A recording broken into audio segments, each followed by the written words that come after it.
Hi, you're watching Reddit Confessions. Let me tell you exactly what happened the moment she touched my hand. It was near midnight. The jazz band was long gone, replaced by a DJ who thought flashing lights could hide everyone's shame. Wine stains dotted white tablecloths. People were dancing like they didn't have reputations to protect Monday morning. And there she was, 3 steps in front of me, moving toward me like none of it ever happened.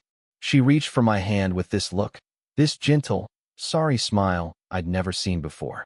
Like I had disappeared, not her. Like I had betrayed her. I leaned in, just enough for her to hear me over the bass thumping from some remixed version of Last Christmas. And I whispered, "Not after what you did." Her fingers froze midair. Her eyes blinked like she'd just been slapped. For the first time in months, she had nothing to say. But let's not skip to the end, because you need to understand why that moment mattered. You need to know what she did. Let's rewind just 24 hours. One day before that company party, I was cleaning out the closet, trying to find a box of old holiday decorations. We were supposed to set them up together, her idea, actually. But of course, she got held up at work. So there I was, knee-deep in boxes of tangled lights and crushed ornaments, when I found a small black clutch bag wedged behind a pair of snow boots she hadn't worn in years. I didn't mean to snoop. I honestly thought it was empty. But the clutch wasn't empty. Inside was a folded sheet of hotel stationery with a handwritten note. Not from me. The handwriting was too clean, too sharp. It said, "Room 712. One more time before the party. You owe me that dress." I remember holding it for a long time. My fingers felt numb. My heart didn't pound. It didn't even beat. It just paused, like my body was waiting to see if this was some kind of joke, a prank, a mistake. But it wasn't. And then, like fate wanted to drive the nail in deeper, her phone buzzed on the nightstand. Unlocked. I never checked her phone. Ever. But that night, I did. The screen lit up with a message from someone saved under W. Just a single line. "Don't back out on me. You promised." That was yesterday. Now imagine standing in a room full of your coworkers, fake laughing at their terrible jokes, sipping ginger ale you don't even want, all while watching your wife exchange looks with a man you've never met before. A man with a blue tie. A man who didn't flinch when she touched his chest in full view of everyone. Like she belonged to him. She wore the same dress mentioned in the note. A shimmering dark green gown I'd never seen before. She told me she rented something basic for the party. There was nothing basic about it. It hugged her figure in a way she used to save for me. Back when I thought love meant something permanent. She didn't see me at first. Not until I moved closer to the bar. That's when she spotted me. That's when she panicked. I saw her mouth something to blue tie guy before making her way over. Quick, urgent, like she was about to explain a misunderstanding that didn't exist. And that's when she reached for my hand. And that's when I whispered those 6 words. She didn't follow me when I walked away. But you know what's worse? Neither did anyone else. I didn't sleep that night. I drove for hours with no destination, just the hollow sound of the heater in my old Subaru and the smell of stale fast food wrappers from last week. Every red light felt like it lasted a year. Every corner I turned, I half expected to see her standing there, still wearing that green dress, acting like the night never happened. Like those 6 words I whispered didn't just rip through her perfectly crafted lie. But the silence was all mine. I ended up in the parking lot of a 24-hour pharmacy. I sat there in the cold, staring through the windshield at the flickering sign above the store, trying to figure out where everything started to rot. My hands were still trembling, and my mouth felt dry. You ever feel like your body's still in shock, even though there's no blood? Just betrayal. A slow, invisible kind of bleeding. At some point around 4 a.m., I went back home. Our home. She wasn't there. Not that I expected her to be. Ava had a habit of staying out late these past few months, and I had a habit of pretending not to notice. But that morning, I didn't take off my shoes. I didn't shower. I just sat at the edge of the bed and stared at her side of it. Perfectly untouched. Her pillow still fluffed. Her phone charger still looped neatly like a sleeping snake. When she walked in around 6:30 a.m., I didn't say anything. She froze in the doorway when she saw me, her heels in her hand. Her makeup smudged just enough to make me want to scream. And her expression? Not guilt. Not shame. Just exhaustion. Like I was another task on her list. "I didn't expect you to be up," she said softly, like we were still pretending. "I wasn't," I replied. My voice cracked. "I haven't slept." She stood there for a moment, then walked into the bathroom and closed the door behind her. That's when I noticed it. Her clutch, the one I'd found the note in, sitting casually on the hallway table like it hadn't just burned a hole through my chest 12 hours earlier. And that's when something inside me finally snapped. Not in the dramatic, flip a table, punch a wall kind of way, but in the quiet, irreversible kind of way. The kind where you realize you'll never be able to see the person you love the same way again. She came out 20 minutes later in sweats and a loose t-shirt, pretending nothing was wrong. She sat on the couch, scrolling her phone. Not even a glance in my direction. I walked over, sat across from her, and I asked, "Who's W?" Her thumb froze mid-scroll. She looked up slowly, her face carefully blank. "What are you talking about?" "W, the person texting you. The one who booked room 712. She didn't answer right away, just stared at me like I'd spoken another language. "You went through my phone?" she finally asked, her voice rising, not in fear, but in offense. That was it. That was the moment I realized we weren't dealing with regret. We were dealing with entitlement. She wasn't sorry. She was caught. And she was angry at me for not staying blind. I didn't yell. I didn't accuse. I just stood up and walked to the bedroom. I pulled open the drawer I'd been avoiding for weeks and took out her old tablet, the one she forgot she logged her messages into a year ago. It had died long ago and sat collecting dust, buried under manuals and socks. But now it was charged. And now it was open. The screen lit up with a text thread. W's real name? Wyatt. He was one of the company's senior consultants. A married man, with 2 kids. And from what I read, this had been going on for at least 5 months. They had nicknames for each other. Inside jokes. He sent her a playlist called Conference Room Memories. They joked about my obsession with soup night. She even sent him a photo of me sleeping once, with the caption, "Still thinks we're fine." I think that was the moment I stopped feeling human. I walked back out and tossed the tablet onto the coffee table. She didn't even reach for it. She just said, "I didn't want it to happen like this." Like this was the problem. Not the affair. Not the months of lying. Just the discovery. The exposure. I asked her if she loved him.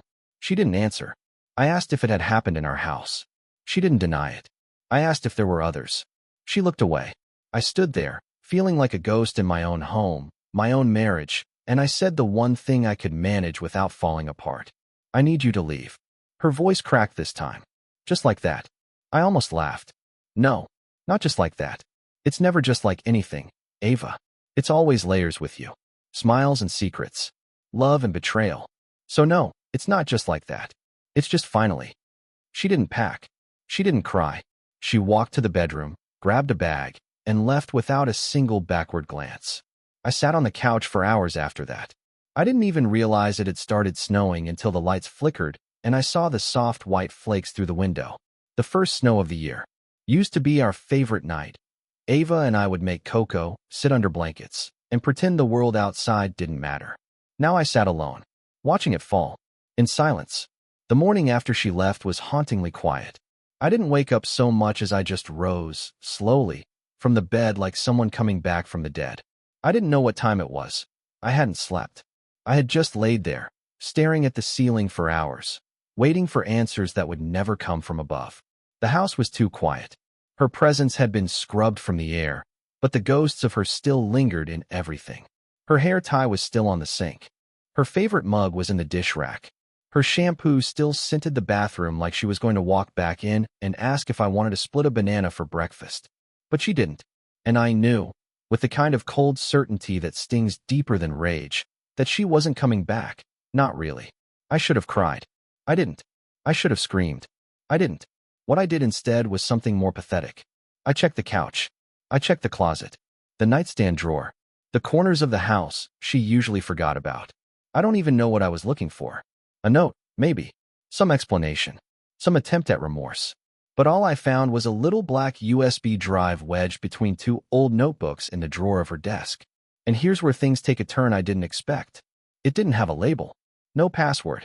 Just a cold, blank shell of plastic and secrets. I plugged it into my laptop without thinking, almost hoping it was nothing, some old presentation or maybe one of those recipe PDFs she never used. But it wasn't. Inside the drive were 7 video files, all time-stamped, all dated within the last 4 months, and all with titles like Reception 3A or East Conference Room. I opened the first one, not really understanding what I was about to see. It was footage, security footage, from our office building. The camera view was angled toward one of the empty conference rooms, the one everyone forgot existed because it was rarely booked. And there she was, Ava, walking in, alone at first, looking around, checking her phone. Then, 30 seconds later, Wyatt walked in. I didn't watch the whole thing. I couldn't. But it didn't take much. Just 30 seconds of him pinning her against the conference table like this was their private playground. She was smiling, laughing, whispering something I couldn't hear through the silent video, but her expression said enough. I opened the second file, then the third. I thought maybe, there'd be a meeting, a misunderstanding, something else entirely. But no, each video was worse than the last. Different rooms, different days, same story, same betrayal. But one detail struck me, a detail that dug deeper than the cheating itself. In each video, Ava wasn't just careless, she was confident. She wasn't hiding. She wasn't looking over her shoulder. She acted like she knew no one would ever see these tapes. Like she had control over the building itself. Like she thought she'd never get caught. Which begged the question, how did these videos end up on this flash drive? Because there's no way she recorded them herself. And that's when my stomach dropped. There was someone else. Someone who had access. Someone who had been watching her. Someone who didn't just know about the affair, but recorded it. I started checking the file properties. Metadata. Anything I could find. The drive had been last accessed 2 weeks ago, long before I found the note, long before the company party. Someone had prepared this, collected it, organized it, and then hid it in her drawer. I kept asking myself, why? Why would someone make copies of this? Why would they keep it? And more importantly, why leave it behind? There was only one person I could think of who had access to the security system and a reason to loathe Wyatt's smug, buttoned-up face. Landon, the IT guy. He was socially awkward, always hovering near the vending machines and avoiding eye contact. I remembered once catching Ava mocking his voice behind his back with her friends after he walked away. I told her it wasn't funny. She said he was barely real. But now he might be the key to unraveling the web she'd spun. I messaged him that afternoon. Casual. Friendly. I asked if he was still having issues with the server migration he mentioned at last month's meeting. He replied in 2 minutes flat. Still working on it. Why? I stared at the message for a long time. Then I typed back. I found the drive. He didn't respond for 20 minutes. When he finally did, it was just one sentence. Meet me tomorrow, 8 p.m. East parking lot. Don't tell anyone. The room felt colder after that. I didn't know what I was walking into. I didn't even know if this was about revenge, blackmail, or something darker. But part of me, some desperate, wrecked part, needed to know why he had those tapes. What he wanted. What Ava had gotten herself into beyond just betrayal. Because something told me this story wasn't just about cheating anymore. And by the time I met Landon the next night, I would wish I'd never asked. It was a strange kind of dread that settled over me the next day. Not the raw, messy kind that comes with betrayal, but the quiet, creeping kind that slinks into your bones when you know the worst isn't over. That morning, I didn't bother opening the blinds. I didn't go to work. I just sat at the kitchen table drinking burnt coffee from the only clean mug I had left, replaying Landon's message in my head over and over. Meet me tomorrow, 8 p.m. East parking lot. Don't tell anyone. I'd seen enough movies to know how this could go sideways, but something told me Landon wasn't the villain in this mess. He wasn't smooth enough to be. He was quiet, odd, walked with his eyes down like he was always apologizing for taking up space. But now I had a flash drive full of footage he shouldn't have had, and the fact that he'd left it behind in Ava's drawer meant one of two things. Either he was sending a message or asking for help. At exactly 7:48 that evening, I parked beneath a flickering lamppost at the edge of our office building's east lot. It was empty except for a row of company trucks and a half-lit security camera I suspected hadn't worked since spring. My heart was hammering in my chest, not because I was scared of Landon, but because I didn't know what I was about to hear. I didn't know if I could handle more truth. I'd spent so long convincing myself my marriage was real, that even peeling away one more layer of the lie felt like it might kill me. Landon arrived at 8:02. He pulled up in a beat-up red sedan, the kind you inherit from an uncle who drove it through 4 winters and left dog hair embedded in the seats. He didn't get out right away. just sat there for a minute like he was deciding whether or not to go through with it. When he finally stepped out, he didn't look at me, just walked toward the passenger side and nodded like he wanted me to follow. I got in his car. It smelled like energy drinks and fear. He didn't speak at first, just handed me a folded sheet of paper and kept both hands on the wheel like we were about to drive somewhere, even though the keys weren't in the ignition. The paper was a printed email thread between Ava and someone named D. Conrad. Corporate email addresses, multiple exchanges, and the subject line? Asset management, internal leverage. I scanned the contents with shaky eyes. The emails weren't romantic. They were cold, strategic. Ava was sending someone details about department schedules, access logs, building passcodes, even personal data on upper management, including our COO's travel calendar. It didn't make sense. She was just a data analyst. She didn't have clearance to even see most of this. But there it was. Emails dating back almost a year. I looked up at Landon, my throat dry. What is this? He didn't answer. Instead, he pulled a second USB from his coat pocket, shoved it into the car's ancient stereo system, and hit play. The voice that came through the speakers made my blood run cold. It was Ava, clear as day. Look, if Wyatt doesn't pull the files himself, I'll have to use the IT access point. No one checks Landon's activity logs anyway. He doesn't even talk to people. He'll never notice. Then silence. Then Wyatt's voice, lower and smug. You're sure about this? You know what Conrad said. No mistakes this time. Ava again. I said I'd deliver. Clifford's clueless. He's still trying to plan soup nights like we're some sitcom couple. They laughed. My name echoed in that stereo like a punch I couldn't dodge. I froze. My chest was tight. The betrayal, the emotional infidelity, the mocking, those things I had imagined, I had cried over, but this was different. This wasn't just cheating. This was calculated. This was dangerous. She had used me. My passcodes. My login sessions. My blind trust. She had leveraged everything I had access to and used me as a smokescreen for whatever corporate leak she and Wyatt were pulling off. Landon finally spoke. I found the first recordings by accident. I was flagging suspicious bandwidth use. When I tried to trace it, I got locked out of my own admin portal. That's when I knew something was wrong. I stared at him, still holding the email thread in my hand like it was radioactive. Why tell me? He glanced at me for the first time. His eyes weren't angry. They were scared.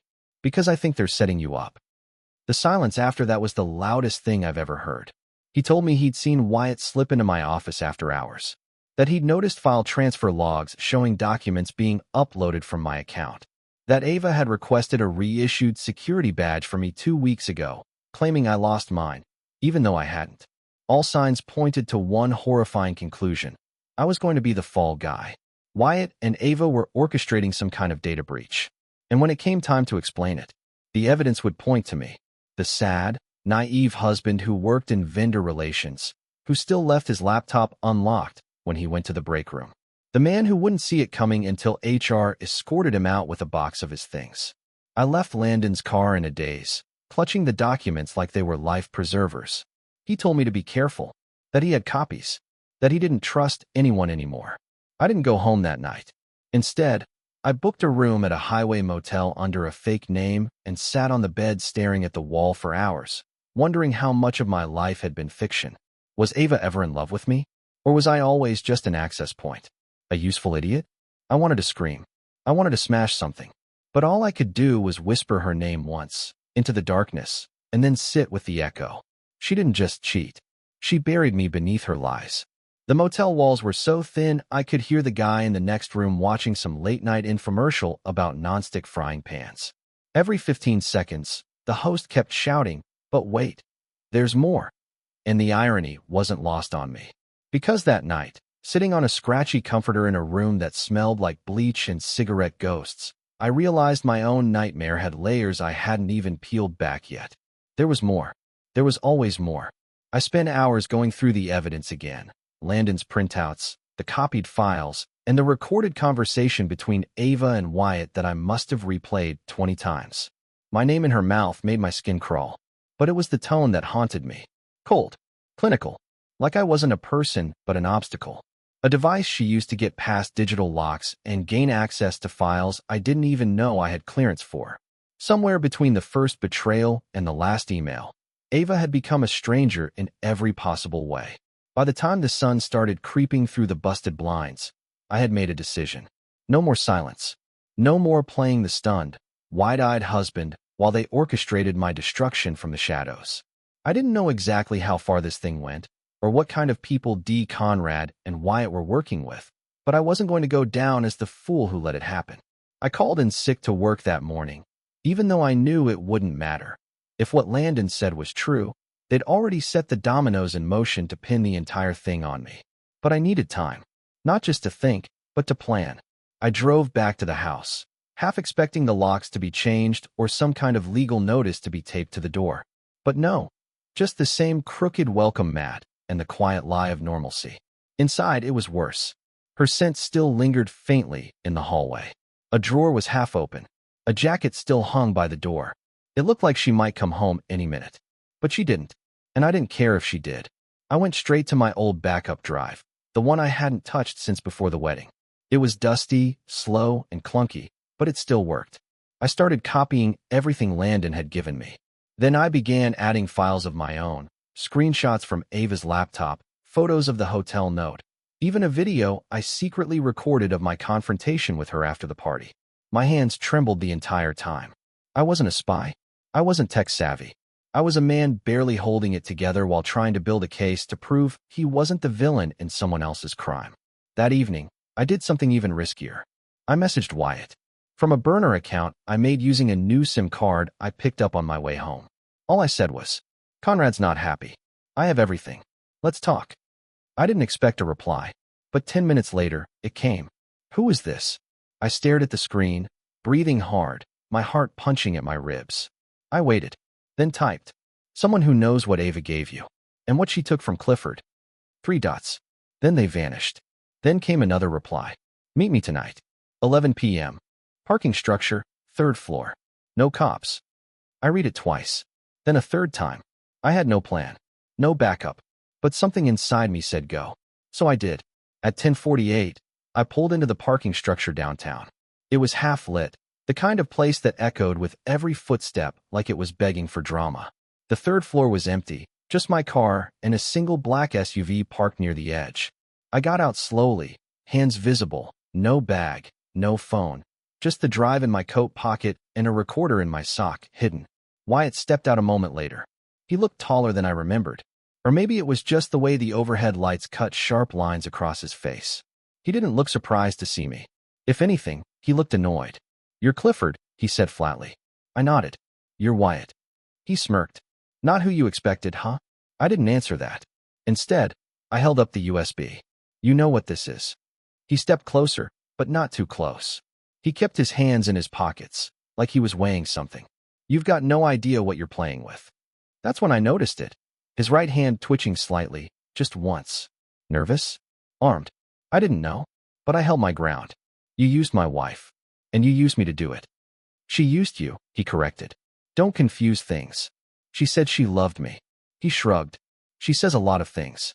It wasn't rage that filled me in that moment. It was humiliation. The kind that eats at your spine and makes you wish you'd never believed in anything. Not love. Not honesty. Not trust. I almost dropped the drive right there and walked away. But then Wyatt said something that made my blood freeze. "She's already in the air, by the way. Conrad's flying her out tonight. New name. New job. You were never part of the plan. She just didn't want to move too fast and trigger HR flags. You were cover." I didn't realize I'd stepped forward until he took one step back. "Why are you telling me this?" I asked. He looked at me for a long time, then said, "Because Conrad's cleaning house. You were supposed to go down next week. Security breach. Internal investigation. Everything leads to your terminal. But then someone leaked the tapes. So now we're all liabilities. Ava included." I said nothing, just burned his face into memory. Wyatt held out his hand. "Give me the drive. You'll never hear from us again." I looked at him. Then I smiled, and I dropped the USB into the sewer grate beside us. His face went white. "You idiot. You don't even know what you just did." I turned and walked back to my car without another word, because what he didn't know was that the real drive, the one with everything, was already in Landon's hands. And Landon wasn't afraid anymore. I didn't sleep again after meeting Wyatt. Not a minute. I just drove in circles through the empty downtown streets like a ghost with nowhere to haunt. My thoughts were shredded. No matter how I tried to arrange them, they refused to make sense. She was gone. Ava had fled, just like that. While I was still trying to piece together the ruins she left behind, she was probably somewhere above the Atlantic sipping white wine under a new name, heading toward some sanitized life with her clean slate, leaving me buried in hers. And Wyatt. His words echoed inside me like gunshots I tried to dodge, but couldn't forget. You were never part of the plan. By morning, I was parked outside Landon's apartment. He lived in a grim brick complex wedged between a car wash and an abandoned diner. The kind of place you'd forget existed if not for the constant flicker of a neon sign spelling, open, even though the place hadn't sold pancakes since 2009. Landon buzzed me in without asking who it was. He was already waiting at the top of the stairs with a hard drive in his hand, and a look on his face I hadn't seen before, focused, determined, even a little furious. Maybe that's what happens when the guy everyone ignores finally sees the people who laughed at him burn. We go to legal, he said before I could even speak. Internal? I asked. No. External. Independent investigator. No one from corporate. Everyone's compromised. I followed him inside. His apartment was dim, scattered with empty soda cans and multiple monitors. One screen was split into 4 live camera feeds, parking lots, lobbies, hallways I vaguely recognized. It hit me then. Landon didn't just find the footage, he'd been watching for months. Recording, archiving, compiling his own war file against the people who dismissed him like background noise. Maybe part of him always knew something was wrong. Maybe part of him had been waiting for someone, anyone, to care enough to look. He handed me a printed dossier, thick, detailed, horrifying.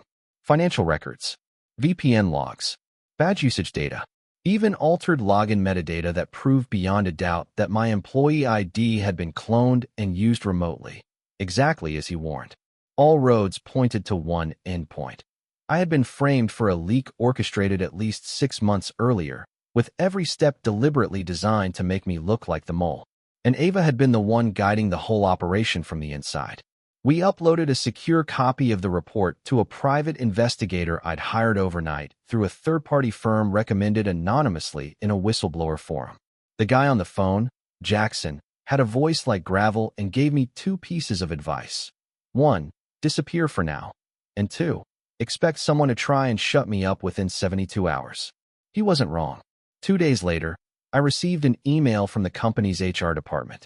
Subject line, urgent, immediate disciplinary review. The body of the message? A formal notice that I was being investigated for serious misconduct involving unauthorized access to classified company systems and violation of data protection protocol. I was advised not to come to the office and to remain available for questioning. I didn't reply. I didn't have to. I knew it was all falling into place. But then something happened that I didn't expect. A call. From a blocked number. At 3:12 a.m. I let it ring out the first time. Then again. Then again. Finally, on the 4th attempt, I answered. There was a pause. And then, Cliff. Her voice. Ava. Soft. Tired. Distant. Like she was already somewhere far away and calling from another world. I didn't speak. I couldn't. My tongue felt like lead. She took a shaky breath. I didn't know how bad it would get. I swear, I didn't think you'd. She stopped. I messed up. I still said nothing. I'm in Lisbon, she whispered. They changed my name. Conrad. He promised protection. But I don't trust him anymore. Something's wrong. I think they're going to clean everything. Including me. Her voice cracked. I never wanted it to be you. You were just comfortable. Predictable. But I didn't think they'd throw you under the bus. I thought you'd just be. She stopped herself again. I didn't mean to destroy you, Cliff. There was so much I wanted to scream. So many questions I wanted answered. Did she love me at all? Did she ever look at me and not see a tool? A password? A walking alibi? But none of that came out. Instead, I asked, why are you calling me? A pause. Then the quietest, most terrified version of Ava I'd ever heard. Because I'm scared. And because I have something that could fix everything. That was it. The line went dead. I tried calling back, but the number was blocked. No trace of it. No voicemail. Just the lingering static of something unfinished and falling apart in real time. I drove straight to Landon's apartment that night. Burst in without knocking. handed him a flash drive, and told him to trace the call. He got to work instantly, typing like a man possessed. He said it came from a digital relay, encrypted, rerouted, but not impossible. We sat there, waiting, while the software chased shadows. Then suddenly, Landon turned pale. "What?" I asked. He slowly turned his monitor toward me. The call hadn't just come from Europe. It had originated from inside our company's network. A bounce, yes, but the first node? A secure tunnel piggybacking off the regional server. And the IP? Registered to Conrad's office. Not Lisbon. My blood turned to ice. Which meant only one thing. She never left. The realization that Ava had never actually left the country shattered everything I'd built in my head to cope. For days, I had been trying to grieve someone who no longer existed in my world. Someone who had fled, betrayed, and vanished like a ghost in a plane seat over the Atlantic. But now she wasn't a ghost. She was here, still playing the game, still moving pieces behind the scenes while I staggered through the aftermath she'd created. She had lied again. Only this time, the lie had claws. It wasn't just personal. It was strategic. And the worst part? That frightened voice on the phone, that sudden confession. It might have been bait. Landon stood in front of his monitor, motionless, his lips barely moving as he whispered to himself. He double-checked the IP logs. There was no mistake. The signal hadn't come from Portugal or even from outside the state. It was a redirect, a fake trail deliberately designed to make the call look international. But it began here, from a device tethered to our company's regional server cluster. And not just any cluster, the one located in the locked east wing of the building. No one had access to that wing anymore, except executives. And Ava. I knew what I had to do. The company building was locked at night, but I still had my employee badge. HR hadn't revoked access yet, probably because they were too busy trying to build their case against me. I pulled into the employee garage around 11:45 p.m. The place was empty, echoing with every step I took as I crossed toward the service elevator. I wore black gloves, a hoodie pulled low, and a backpack with only one thing inside: a body camera wired live to Landon's machine. He was watching the feed from his apartment, ready to record everything. As the elevator door slid open, I could feel my heart punching inside my chest. I hit the button for the east wing. Nothing. Access denied. I tried again. Nothing. That's when Landon buzzed into my earpiece. Override in 3 seconds. Wait. A moment later, the panel beeped and flashed green. The elevator moved. When it opened, the hallway beyond was dark, colder than I remembered. Half the lights were off, and the ones that stayed on flickered like they were barely hanging on. This part of the building was supposed to be under renovation. Storage, old files, locked server rooms. No one was supposed to be here. But as I stepped inside, I could hear something faint. A humming. Mechanical. And music. Soft. Distant. Like it was playing from a speaker behind a wall. I followed the sound until I reached a heavy steel door at the end of the corridor. It had no name. No label. Just a keycard slot and a biometric scanner I'd never seen before. I looked up at the camera in the corner. Its light was red, active. Then, without warning, the door clicked. Unlocked. Landon had done it again. I pushed it open slowly, every instinct screaming to turn back. But I stepped inside. It was a control room. At least a dozen monitors lined the walls. Real-time feeds from all over the building. Lobbies. Conference rooms. Server bays. And then, in the center of the room, something that didn't belong. A cot. A desk. A duffel bag. And a coat I recognized immediately. Ava's. She wasn't in Lisbon. She'd moved into the building. Cliff, Landon whispered through my earpiece. I'm seeing you live. You're good. But there's someone on the building's internal network.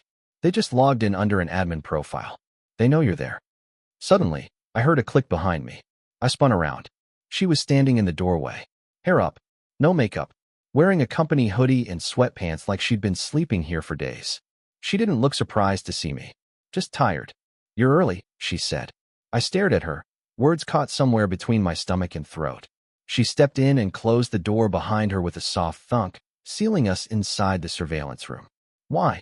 I finally asked. My voice didn't even sound like mine. She sighed and walked past me, casually pulling a chair out and sitting like we were about to have coffee.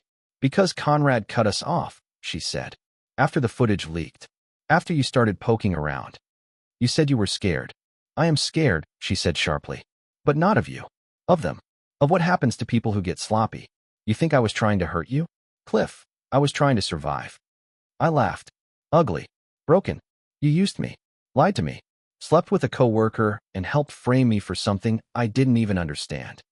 I had no choice, she said, her voice cracking now. It started small. I gave Wyatt a code once. Just once. But then he came back. He had leverage. Pictures. Messages. Things from years ago. I thought I could control it. Then Conrad got involved. Then it was out of my hands. And now what?